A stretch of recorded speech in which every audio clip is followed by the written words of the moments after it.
టాపిక్లోకి వెళ్ళే ముందు ఆ వివరాలంటే ఒకసారి చూద్దాం. లగచర్లలో రాజుకున్న రాజకీయం ఇంకా మండుతూనే ఉంది. ఇది అటు తిరిగి ఇటు తిరిగి బీఆర్ఎస్కే బూమరంగవుతోంది.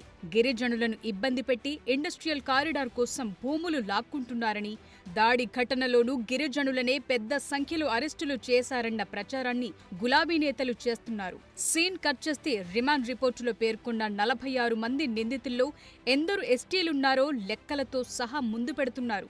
అదే సమయంలో లగచర్లలో మొత్తం భూమి 2702 ఎకరాలుంటే అందులో 632 ఎకరాలను భూసేకరణ కింద తీసుకోవాలనుకున్నారు. అందులోనూ 199 ఎకరాలే ఎస్టీలకు చెందిన పట్టా భూములున్నట్లు నోటిఫికేషన్ చెప్తోంది. అసలు నిజం ఇలా ఉంటే బీఆర్ఎస్ మాత్రం దేనికి రివర్స్ లో ప్రచారం చేస్తుండడంపై కాంగ్రెస్ నేతలు, లగచర్ల వాసులు ఫైర్ అవుతున్నారు. ఇదే నరేందర్ రెడ్డి వచ్చి మళ్ళీ రెచ్చగొట్టిండు. ఎవరైనా బాధితులతో పోతారు. ఇప్పుడు తండాల ఎవరు మా అధ్యక్షుడు కొట్టినప్పుడు ఎవడైతే ఇంజూర్ అయింటాయో దెబ్బలు తాగింటాయో వాని పరామర్శిస్తారు. ఈయన పోయి ఎవరైతే దాడి చేసిండో నరేందర్ రెడ్డి మాజీ ఎమ్మెల్యే వాళ్ళని మీరు కలెక్టర్ వచ్చిన కోసమే పరిగెత్తి కొట్టండి, నీ ఏమంటారు ఎంఆర్ఓ వచ్చిన పరిగెత్తి కొట్టండి, లాస్ట్కి సీఎం వచ్చిన పరిగెత్తి కొట్టండి. కంపల్సరీ రాజకీయ కుట్రం ఇన్ని రోజుల నుంచి లేనిది ఇప్పుడు వైరల్గా పెరుగుతుందంటే రాజకీయమే. ఇది ఒక రాజకీయం లబ్ధి కోసమే కానీ ఇదన్నీ అంతా ఏం లేదు. కొడంగల్ అంటే ఎక్కడో మారుమూరు ప్రాంతంలో ఉండేది, అలాంటిది డెవలప్ అవుతుంది నా హయాంలో.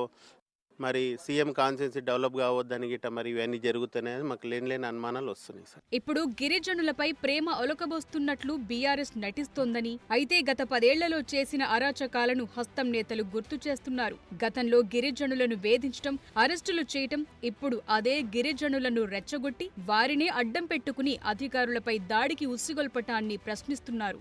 బీఆర్ఎస్ కౌంటర్ ఇస్తే కాంగ్రెస్ నేతలు వరుస ఎన్కౌంటర్లు వేస్తున్నారు. ఒకసారి గులాబీ హయాంలో గిరిజనుల విషయంపై ఏం చేశారో చూద్దాం. నిజానికి 2020లో మంత్రి హోదాలో కేటీఆర్ భూసేకరణపై మాట్లాడుతూ విపక్షం రాజకీయం చేస్తోందన్నారు. ఇప్పుడు రియల్ ఎస్టేట్ వ్యాపారం కోసం భూములు తీసుకుంటున్నారని ఆరోపిస్తున్నారు. ఇప్పుడు గిరిజనులపై ప్రేమగా మాట్లాడుతున్న బీఆర్ఎస్ 2016లో ఖమ్మంలో ఇదే గిరిజన రైతులకు బేడీలు వేసిన విషయాన్ని ప్రస్తావిస్తున్నారు హస్తం నేతలు. రైతుల చేతులకు బేడీలు వేసి కోర్టుకు తీసుకురావటం అప్పట్లో దేశవ్యాప్తంగా ఆగ్రహావేశాలకు కారణమైంది. ఇది నాటి కేసీఆర్ సర్కార్ చేసిన పనితనమని గుర్తు చేస్తున్నారు. సుప్రీంకోర్టు మార్గదర్శకాల ప్రకారం దోపిడీలు చేసేవారు, మత విద్వేషాలకు పాల్పడేవారు, ఉగ్రవాదులకే బేడీలు వేసి కోర్టులో హాజరుపర్చాలి. కానీ కేసీఆర్ సర్కార్ మాత్రం ఇదిగో ఇలా చేసింది.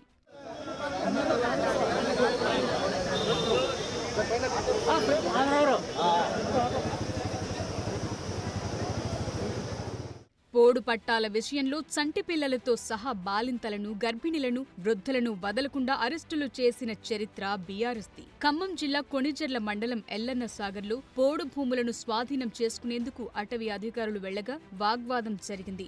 ఆ ఘటనలో పచ్చి బాలింతలని కూడా చూడకుండా గిరిజన మహిళలను, వారి చంటి పిల్లలతో సహా అరెస్టు చేసి జైలుకు పంపించిన చరిత్ర గులాబీ పార్టీదేనని గుర్తు చేస్తున్నారు.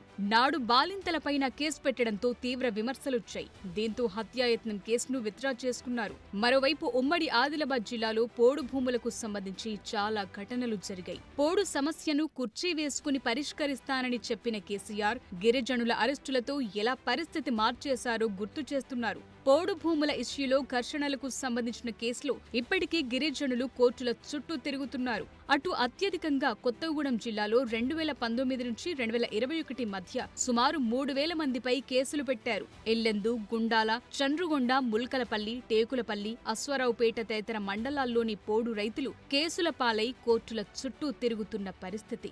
2021లో సూర్యాపేట జిల్లా గుర్రంపోడు తండాలోనూ ఘర్షణలు జరిగాయి. తమ భూముల్ని నాటి అధికార బీఆర్ఎస్ పార్టీ నేతలు కబ్జా చేశారన్నది గిరిజనుల వాదన. వారి భూముల్లో ఏర్పాటు చేసిన షెడ్లను గిరిజనులు, బీజేపీ నాయకులు ధ్వంసం చేయగా అప్పట్లో లాఠీచార్జ్ చేయించిన పరిస్థితిని గుర్తుకు తెస్తున్నారు. నేను అడుగుతా ఉన్న టీఆర్ఎస్ నాయకులకు, మీరు గతంలో నెరేళ్ల దళిత సోదరుల మీద లారీలు ఎక్కించి మరి వారిని హత్య చేసింది మీరు కాదా? తర్వాత వారి బంధువులను, మహిళలను చూడకుండా మరి మగవాళ్ళను సంసారాలకు పనికి రాకుండా చిత్రహింసలు చేసి మరి స్టేషన్లలో కొట్టించింది మీరు కాదా? ఖమ్మం మిర్చి యార్డ్ మార్కెట్లో కేవలం మద్దతు ధర కోసం అడిగిన రైతులను వారిని బేడీలేసి మార్కెట్ నుండి జైల్లో వేసిన మరి అధ్వానమైన చరిత్ర మీది కాదా? కేసీఆర్ హయాంలో చాలా మంది గిరిజనులకు భూములు పోయి చివరికి కేసులే మిగిలాయంటున్నారు హస్తం నేతలు.